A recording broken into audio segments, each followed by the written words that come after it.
Hi, groupies. Kathy Lanzalaco here to talk to you about something important about resumes. I know we are just finishing up International Update Your Resume Month, and I've been sharing information on that. But I want to talk about one thing that's critically important for this group here because I see so much of it, and I just want to be able to address it without, blaming or making anybody feel bad. But let's talk a little bit about pictures on your resume. I know many young people want to create their own resumes. They want to be able to start applying for jobs and do their thing. But the natural tendency is to go get a template, to go to places like Canva, to go to Etsy. Word has them as well. There's a bunch of places you can get them. The problem with putting your picture on a resume, even if it's a fabulous picture, is that they don't belong on a resume unless, and it's a rare exception, unless you're a model or you are applying for the job that requires your personal appearance to be part of the job itself.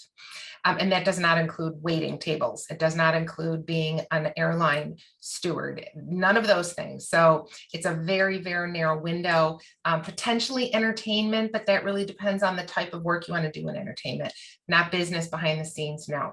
And the reason for this is because HR professionals will see a picture on a resume and they automatically think compliance. And what that means is they do not want to have anyone accusing them of being discriminatory or bringing out their personal biases because they know what you look like.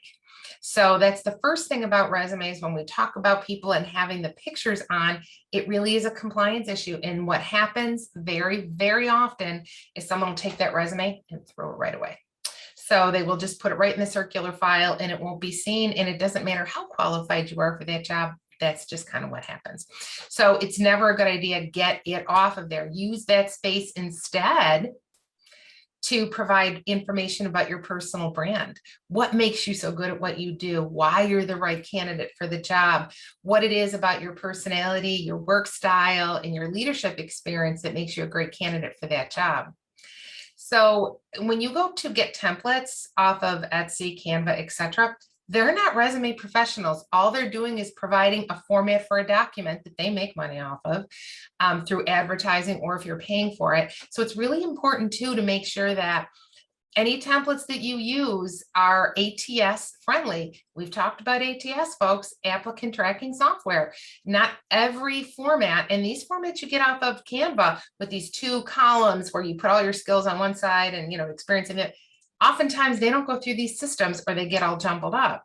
So templates, you have to be so cautious with them.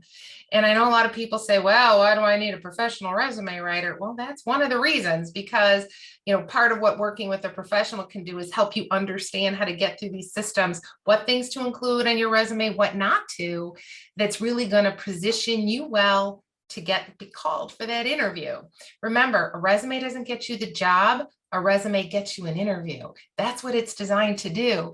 But if no one sees it because it's not formatted right, you don't have the right keywords in it, or because an HR professional didn't want to see it because your picture was on it, then it doesn't really matter.